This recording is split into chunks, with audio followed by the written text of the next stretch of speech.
Hey everybody and welcome to this tutorial. Now this tutorial is going to cover inserting Buyzones, spawn points, and that's pretty much going to be it. Okay then, let's get started. First of all we want to grab this tool, the entity tool, and just click anywhere on your map. And we have a terrorist. If you do not have a terrorist, then all you have to do is double click on the object that was placed in and just go to class info player terrorist and apply. Now once he's inserted into the map, we need to make sure that he's not in the floor.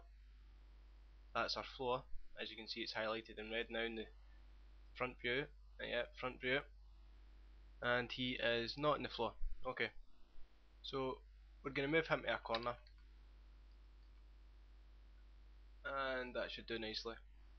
Now you can rotate him or whatever you want to do with him, but for now I'm just going to hold shift and click and drag in the top view, drag him out. That makes a duplicate.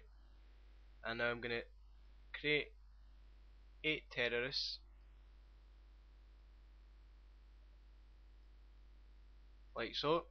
Now the next thing we want to do is grab the block tool and then go to your textures, browse.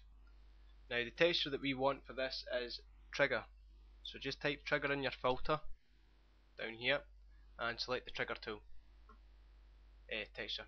Now for the box, just drag it out, covering your terrorists or wherever you want the buy zone to be for your terrorists. Whenever they're in this zone they can buy weapons and equipment, and make sure it's not in the floors or anything like that, it won't work. And it doesn't matter the size, the height even, just as long as they can touch it. And press it enter.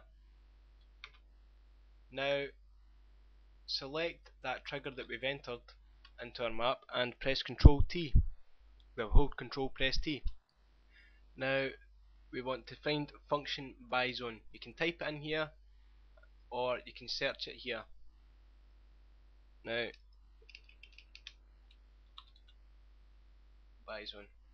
Now the team number, this is important, you want it to be the terrorists, so only terrorists can purchase items and equipment in this trigger here, and click apply, and that's you got a buy zone for the terrorists. Now to do counter terrorists, it's pretty much the same. We'll go over here on this side and do the same. Enter an entity in your map, it's a terrorist, double click, and now we're looking for info player counter terrorist. There we go, and click apply. And I'm going to turn him round a wee bit. I'm going to rotate him round so that he's facing the other way, like so. And just the same again, move him into the corner or wherever you want the counter terrorist to spawn, and hold in shift and drag out as many as you want.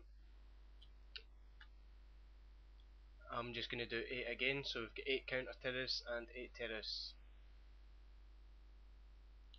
And do not let the counter terrorists or terrorists touch each other, or they will spawn inside each other. They might not even spawn.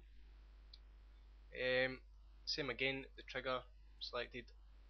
What I'm going to do is I'm going to highlight this one with the mouse button and then just click the block tool, and then if we create it in the top view, it should just create the same height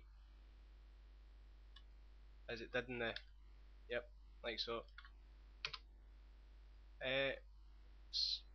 Select it, Control T, function Buyzone, and this time counter terrorist, click apply. That is it. That is how you insert spawn points and buy points. What I'm going to do now is save the map, and it's saved as spawnbuy.vmf, and now you either hit F9 or click this little tool here, run map.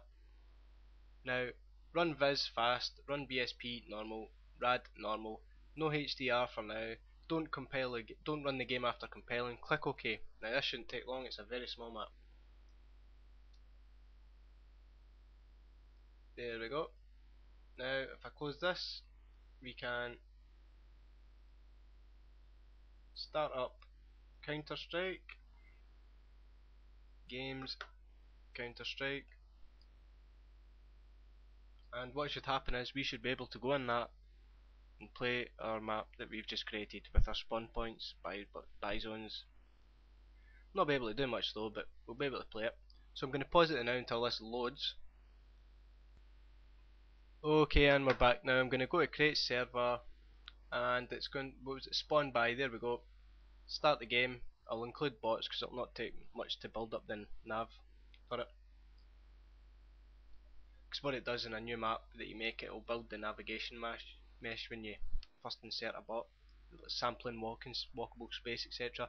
It can take a long time if it's a big map, but as you can see, this wasn't a big map, and here we have it. We have got a map. We can play it. I hope you enjoy this and you watch the rest of my other tutorials.